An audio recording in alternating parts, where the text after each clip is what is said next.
Hi, everyone, and thank you so much for joining us for the Denver Film Festival's post-screening Q&A for Bleeding Audio. I'm your moderator, Liz Anderson. I'm a filmmaker and the co-chapter lead for the San Francisco Cinefem Collective for female film directors, of which Chelsea Christer, the director of Bleeding Audio, and Aaron Persley, the producer, are both members. So we also have Luke Schock, the editor, with us. And we also have all the matches here with us. So we've got Sean Harris, Matt Whalen, John DeVoto, and Justin Sansusi. All right, so we'll start off with a question for you, Chelsea, and you, Luke. So you're both from Colorado. And can you talk a little bit about your Colorado origins and the path each of you went on to become filmmakers and ultimately end up collaborating on this project together? Go ahead, Chelsea. So yeah, Luke and I mean, Luke is my oldest friend. We went to high school together. It's been 17 years, I think we've known each other now, which is crazy to think about. But Luke and I both grew up in Loveland, Colorado, and went to high school there. So it's really cool to be here at the Denver Film Festival. It's a kind of nice full circle moment for us both. I know after high school, at different times, we both moved to San Francisco to go to film school and ended up going to the same one. So this is our second collaboration. I directed a short film that I wrote and actually filmed at my parents' ranch in Colorado, and Luke edited that. And then when this documentary happened, I begged Luke to work on it with me. Did you want to talk about getting involved in Bleeding Audio, Luke? No, it was a good opportunity to help you. I know that you just needed an editor to push the project the rest of the way forward, and it's the thing I was lacking was time, and so you somehow gave me time, and we were able to make it work. And so it's actually the third time we worked together. You forgot about that short horror film. All right, I forgot about We're Just Like You. I think that might be. Yeah, there's reasons why I forgot about that one, but I definitely didn't write that one, but I definitely directed it, and you did a great job editing together that one. Horror film. But yeah, we very much had similar paths from where we started to where we are now, and that's because I followed you. You blazed the trail, and I'm just oh, here's the trail. So thank you for dragging me along.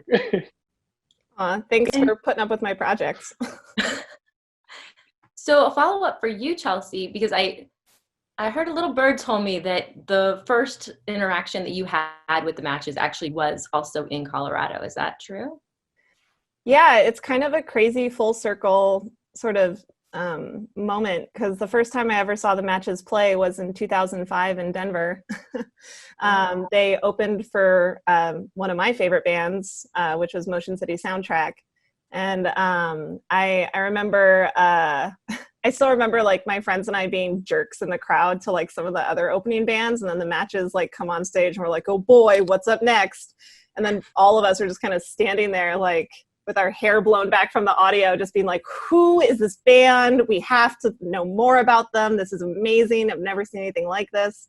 And then actually, even more full circle, I think the second time I ever saw the matches, I dragged Luke to it, and he had the same feeling that I did when I saw them the first time. Yeah, they're quite a performance. Yeah, and it was the Plain White Tees and the Matches tour in 2005 or something. And I remember, it was those two bands, which is cool because Tom from Plain White Tees is in the movie too. Yeah, awesome. We hung out after that show, right? After that Plain White Tee show. Nope. Did we or did we not? I don't think so. I didn't actually meet you guys until I moved to San Francisco. I don't think. Okay. So. No, it was definitely, it was just someone else with blue hair. Sorry. Someone else with blue hair. Well, I didn't have blue hair as a teenager. That's what it was. I wasn't allowed. Future you. Yeah. I moved out of the house and just instantly went blue. Nice. So for you guys, for the matches, and you can duke it out as to who wants to go first to answer this. After watching this film, I don't know how many times each of you has seen this film and gone through the experience of that meta watching construct of self experience. How did it feel to watch a constructed version of yourself? And then also, you can either answer that, or what advice do you have for young musicians who may or may not be facing similar challenges and adventures? Advice for people who are having a documentary crew follow their lives around. Okay, here we go. It was really funny. Like, you know, over the course of our career, there was at least the illusion that we had some control over the projects that we were putting out. As you see the film, that kind of shakes out in funny ways, where we thought we had a handle on our band's business and our finances and what we were doing, but really didn't. And I would say that having a documentary crew put together the story of your life is like a similar, the only control that you have over it is what you're doing with your life, because they get into all those cracks and put the story together, whether you see the story or not. That was an interesting experience. I'll John, just add to that I don't know. I hope you're not expecting me to say any like one particular thing, but no, just but give amazing, memorable one-liners like you did in the film. That's what we're looking for right now. Right. And tap dance. It's just and tap dance. Okay, yeah. It's like the whole spectrum of things to see your story told on screen, because you get to see some of your best friends reflecting back things about your life and the way they see you. You get to see the foolish mistakes that you made, like Sean talked about. And you also get to kind of like see your character from a third person perspective in an hour and a half long movie over and over again. And you know, it's a great tool for self-growth, and it pairs extremely well with a good therapist and good friends. And I'd recommend it to anyone who can handle it, I guess. Yeah, maybe a less public version would work better for most people. If I could do it all again, it might be less public. Yeah, you know, I feel like we got away with a lot because we're not a band in the era of Twitter, really, and Facebook, and like every little thing that you do just kind of spreads. But instead, we just got a documentary made about us. I mean, I'd add, it's like what John said, it's all very surreal, seeing your story told from someone else's perspective, but it's also really eye-opening, and it's interesting to hear what people that are friends of the band and family members of the band think about what we did at the time we did it. And, you know, I think we all learn things from seeing this story told from somebody else's perspective, the good and the bad. Yeah, I think it's nice to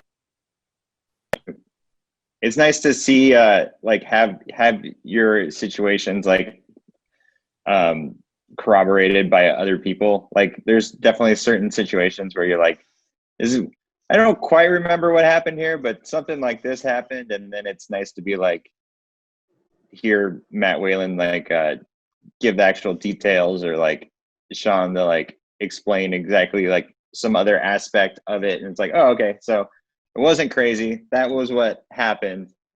So yeah, it's nice.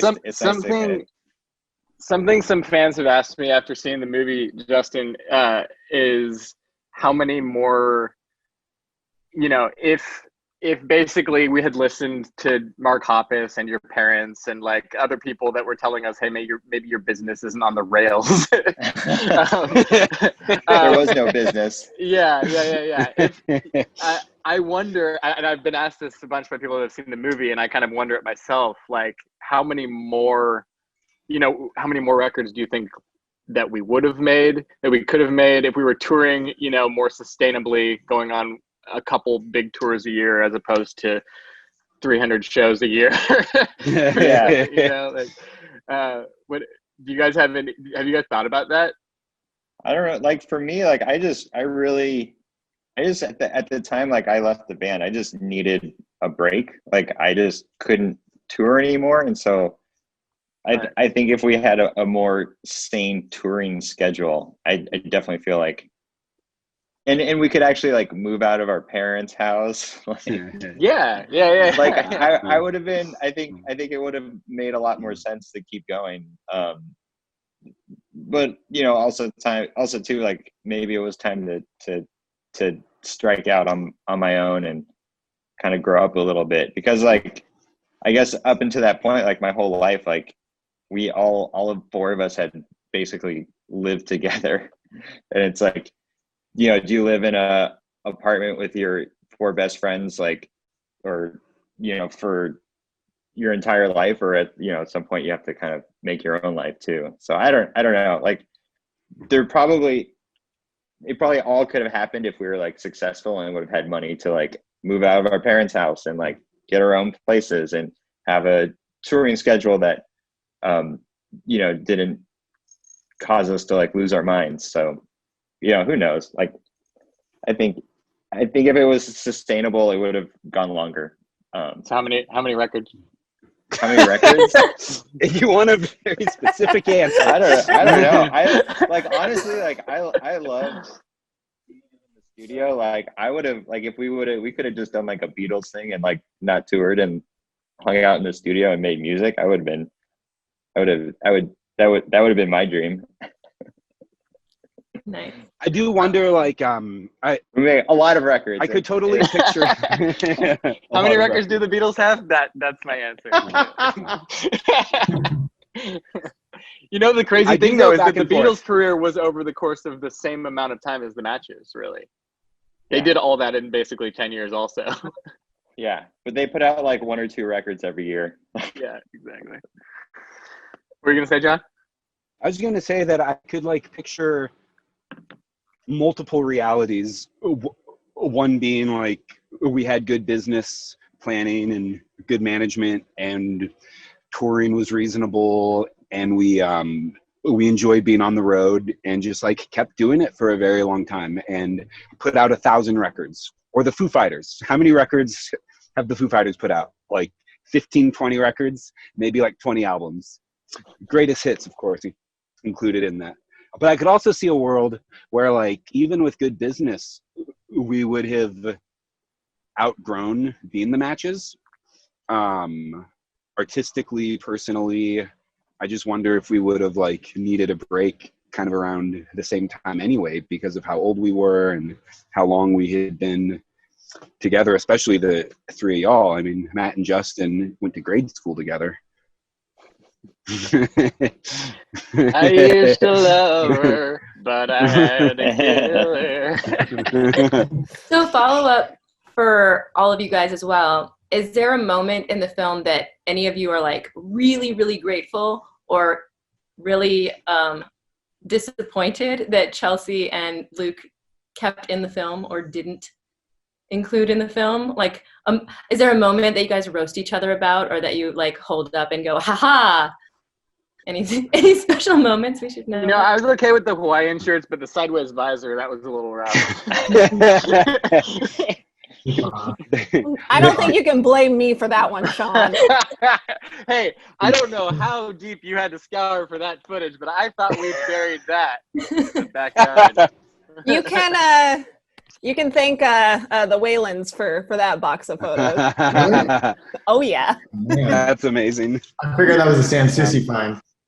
Oh no, that was your mom for sure. She's like, oh yeah, I collected all of like locals photos. That's what Matt said you needed, and I was just like, oh my god, look at all these Hawaiian I shirts. didn't say that. I didn't say you needed that.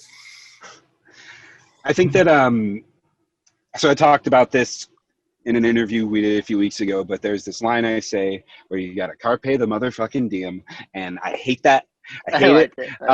But everyone likes it. people have told me how much they like it, and now I have to like respect everyone a little less, and it's a bummer. But I don't, but I don't blame Chelsea or Luke. Like, you blame the source, right? It came from someone. It didn't come from them. Luke loves that line. And like, that was me as a grown-up. That wasn't even back when we were like 19. Like, that was like 29-year-old or 30-year-old me saying that.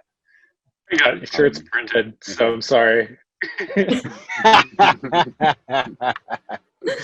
Is it a Hawaiian shirt with the picture of me on the back that says Carpe the motherfucking diem? 1,000,000%. There's also a visor, but you can only read it on the side.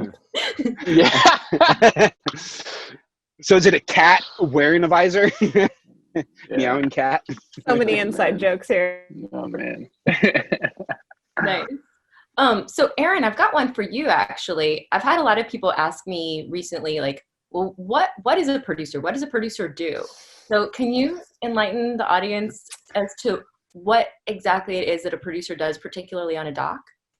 Wow, I feel like it's like a lecture. I'm not going to go into there. I think, and then I'll say what I sort of think ideally a producer is.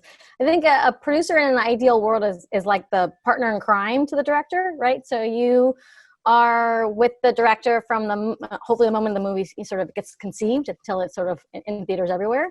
And you really just help the director sort of, get their vision out there, because there's so many moving parts in making a movie.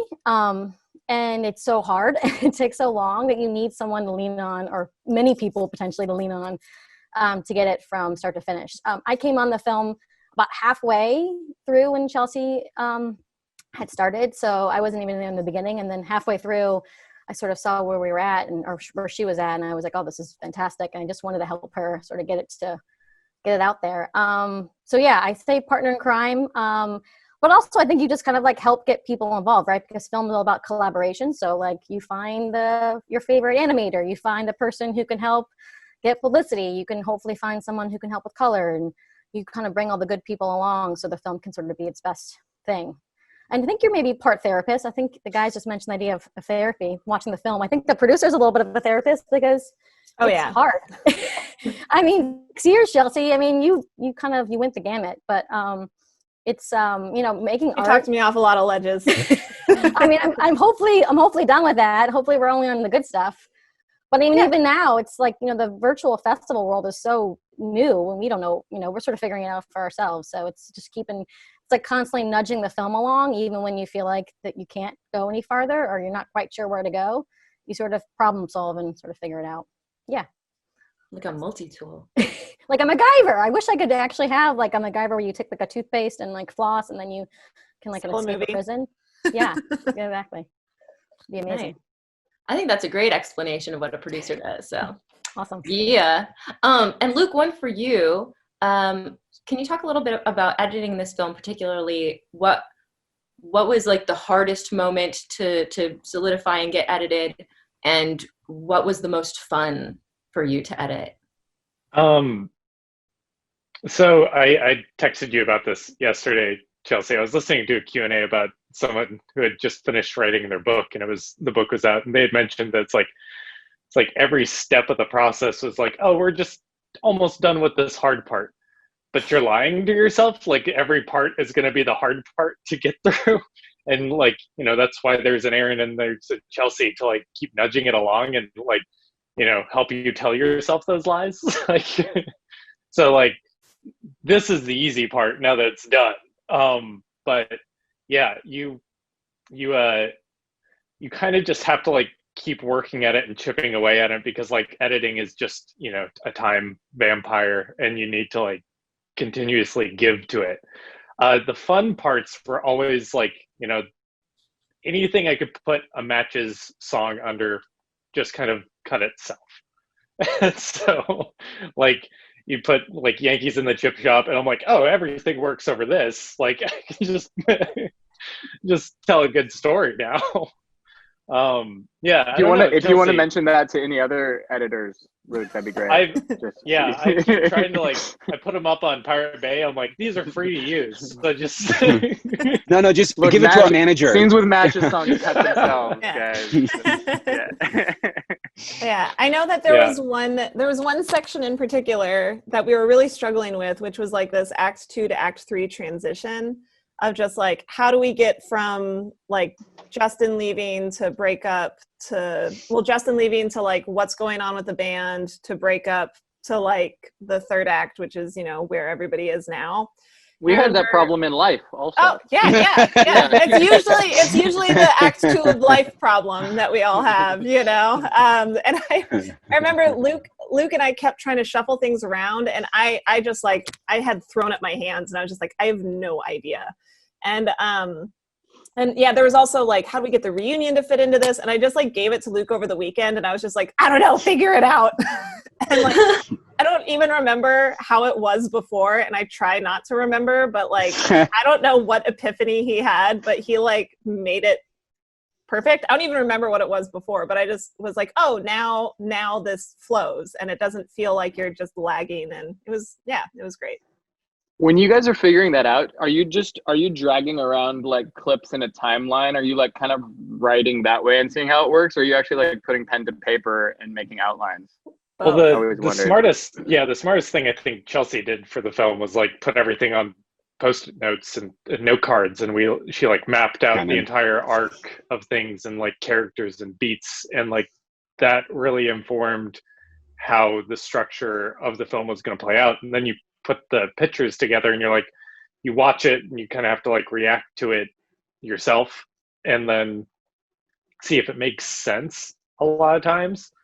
And then like, you know, just because it makes sense to me, it might not make sense to Chelsea. And so we have to like come to some agreement on that. And then that's why you give it to Aaron, and Aaron goes like, I don't know what's going on here. You got to figure it out again. Right. Then, You try to reach then you do consensus. the test screens. So. Yeah. Well, and the test screening that Erin put together for us was super helpful, and probably her strongest producer therapist moment for me, because there was a lot of mixed feedback, and I was like, no, it obviously makes sense. And it's like, well, no, like it's pretty consistent in this section, you know, and that's where Luke and I had to do a lot of heavy lifting. But yeah, to kind of speak to this on paper too, you know, we did note card out the film like it was a scripted piece. You know, we actually ended up at one point, Luke and I were not able to kind of get the beats to line up. So we actually note carded it to the hero's journey. Like we went like full on like film school 101 and like created the matches story according to the hero's journey. And it actually helped a lot. So thanks, screenwriting teachers from, you know, 10, 12 years ago. And that was a huge revelation for us. But we also use something called a paper edit, where all the interviews are transcribed, and we have essentially like a paper script of the whole film. And something that Luke and I would do is he would say something like, hey, this section needs like a supportive comment from either Matt or Justin, and it should be about this, you know. And I would go through the transcripts and find like the right quote and be like, okay, this or this, and I just copy paste it into the document, and then with time code, and then Luke would go find it. And it's pretty labor intensive, but it was so useful, and it made things so much faster than just like scrolling through footage. Yeah, and you never, like, if there's anyone watching this that wants to make a documentary, never do a documentary without transcripts. You need them. Awesome. So Chelsea, I know this was a 6-year journey, and I believe 2 Kickstarter campaigns. Can you tell us a little bit about just that process and the creative or narrative choices that you're proudest of in those 6 years? Yeah. You know, I went into doing this project wanting to just tell a story about the matches, because I think they're, you know, amazing human beings, for one, and for two, I really do feel like the matches story is something that most bands go through, you know, is that we get so many documentaries about the band that made it big and then they broke up, and it's just like, you know, here's this story that is very standard of a band that works really hard, starts doing very well, and then just, you know, outside circumstances take them away. And that is also, you know, it's parallel to a lot of people who pursue creative dreams, right? Like whether you're an actor or a director, filmmaker, or an artist, or anybody who has a dream and wants to follow it and wants to work really hard for it, like most of these stories are similar to the Matches, but what the Matches had that was uniquely them is they built their entire career, from what my observations have been, around this concept of community and building something that is a place rather than just an art. Like it's not just the music, it's the people that like create the music and the people that listen to it, and it's like this even playing field for everybody. And I wanted to showcase that because I feel like that's inherently what made the Matches successful in their own way. But it also, to me, is a story that like is just so important to see now that now that as technology advances and there's this democratization of like the different crafts, so like everybody has a video camera, like everybody has like the ability on their computers to like make music, and it's amazing, and more voices that could never be heard can be heard. But now there's so much noise, like how do you stick out, and I feel like this film, I'm just trying to kind of showcase like, hey, this is, this isn't superstardom, but it's something maybe a little more special, and a little more, and I don't know, I'm kind of rambling now, but basically that's the story I wanted to tell. And I'm really proud that we were able to get back to it. Because I think, something that a lot of people told me on the outside is that I had to make a story that was bigger than just this band that nobody had ever heard of. And I kind of got stuck on that mindset. Like this film is not going to be successful unless I make it something bigger. And I feel like we proved everybody wrong.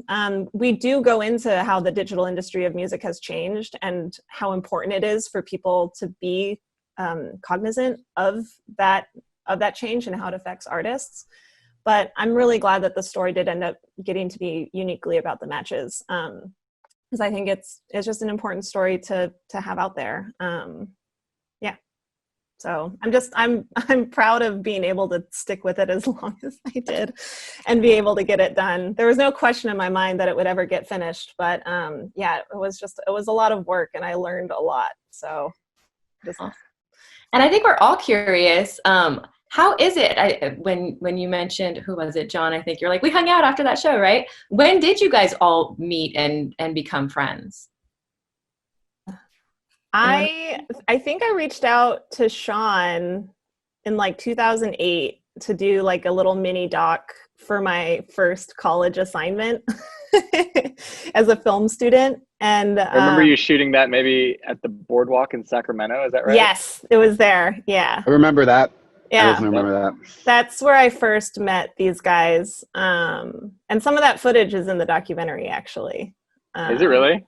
Yeah. The Cool. moment where Justin spits into the water cup. I filmed that. I didn't recognize that backstage. That's funny. I think it was the Wherever parking that lot was. or something. It was the parking lot. Yeah. But that's where I first met these guys, and I know that like afterwards, Justin, I think, quit the band shortly thereafter, and then the band was starting to fall apart, and then I became friends with John. I started doing work for John's band, new band, Bird by Bird, and then yeah, the rest, as they say, is history. Awesome. Anything else anyone wants to sort of throw in terms of advice for young musicians coming up? I mean, maybe ones that aren't going to have a doc crew follow them, but just in terms of existing in this volatile industry. And Justin, you look like you have something to say. I mean, you gotta, if you're gonna make music, you gotta do it because you love it. Yeah, that's the only thing I can think of.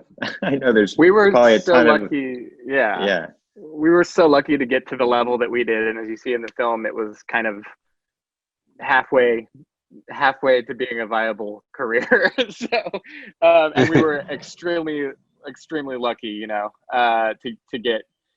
get that far and to get that exposure. Yeah. So yeah, like Justin said.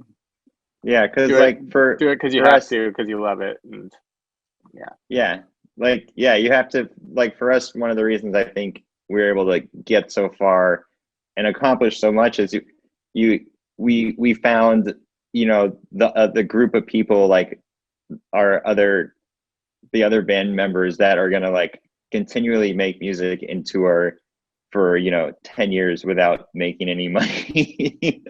or Three other you know, fools. yeah, it's like, you know, you have to have a group of people that have all the same mindset about what they want to accomplish, and the sacrifices they'll make to accomplish it. Like if any one of us early on was like, well, you know, I can't do this because, you know, not making money for the next, you know, 6 years isn't going to be possible. Like, I don't want to make that sacrifice. Then like none of this would have happened. Like it's all about doing it because you love it and finding the people that are on the same page as you and committed to the project. Yeah, I think whether you have a good manager or not, I think that it's pretty clear from just being a fan of the arts and music and film and stuff that it's having a creative career is not a reliable source of a paycheck. There will be times that are really high when you're doing great, and there will be low valleys, and trying to figure out how to both have that not destroy you psychologically. At the same time, I remember something that Mike Green, the producer, that worked with us on Yvonne Dahl, one of the producers, not Matt Rad, but the other one, said was, man, I feel kind of bad for you guys because I get to put my eggs in so many different baskets, in terms of I get to work with you guys, but then I have another band showing, I have Paramore showing up in my studio tomorrow, and the day after that, All Time Low, and I just get to like put songs in each of your baskets, and then you guys go off and tour for 2 years, and meanwhile I make the same cut on the on the record as you do, basically, and I get to stay at home and have all of you going out, not working for him, but like on behalf of his art too. That kind of left an impression with me. And, you know, I think a lot of musicians do find routes into production and management and other parts of the field, whether or not they continue to make music. And you know, the careers are really fickle. Like I think about Radiohead, and what a weird thing happened to them coming up as a grunge band and then turning to the biggest arena band in the world for a minute there, by like pioneering in electronic music, and then becoming a legacy band, and just like that's like a best case scenario, is to be a Radiohead, and still their career arc is like whoa, you know, and you just have to sort of like brace yourself for that and try to hold on. Yeah. Awesome. Well, thank you so much for being here for this Q&A, and thank you all watching for sticking around. And yeah. Oh, we'll be back for the sequel, right? Chelsea. Go to our website and sign up for our yeah, newsletter and sign up for our Facebook pages and see the life of the film, because it will have many more screenings. We'd love to bring you along. Yeah, come check it out, www.bleeding-audio.com. And thank you, The Matches, for letting me tell your story. Thank you. Thanks for watching. Yeah, thank you. Bye. Bye.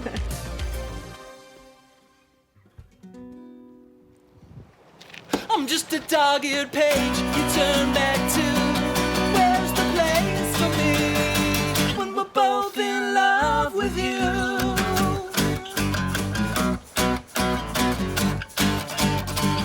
I can't escape these friends I made since you left town. They throw redundant parties where I'm too often found. And while I sit and watch girls and boys trade views of new tattoos, I wonder if it's too late to call your mom and catch up on some news. She says you'll be home soon for me, and it'll be just like you were never gone.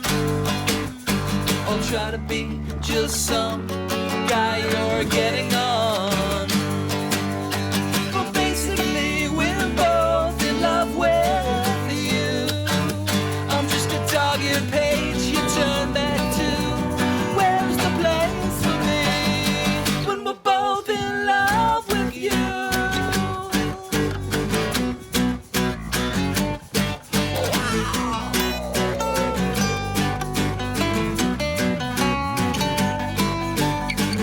I got these friends in quotes and girls with asterisks. I watch the time with a hand fall from my wrist. Out on the porch, that morning sun is bleeding through the walls. I don't think your roommate has been writing down my calls. She says you'll be home soon for me, and it'll be just like you were never gone. I'll try to be just some guy you're getting on. But basically, we're both in love with you. I'm just a dog-eared page you turn back to. Where's the place for me when we're both in love with you?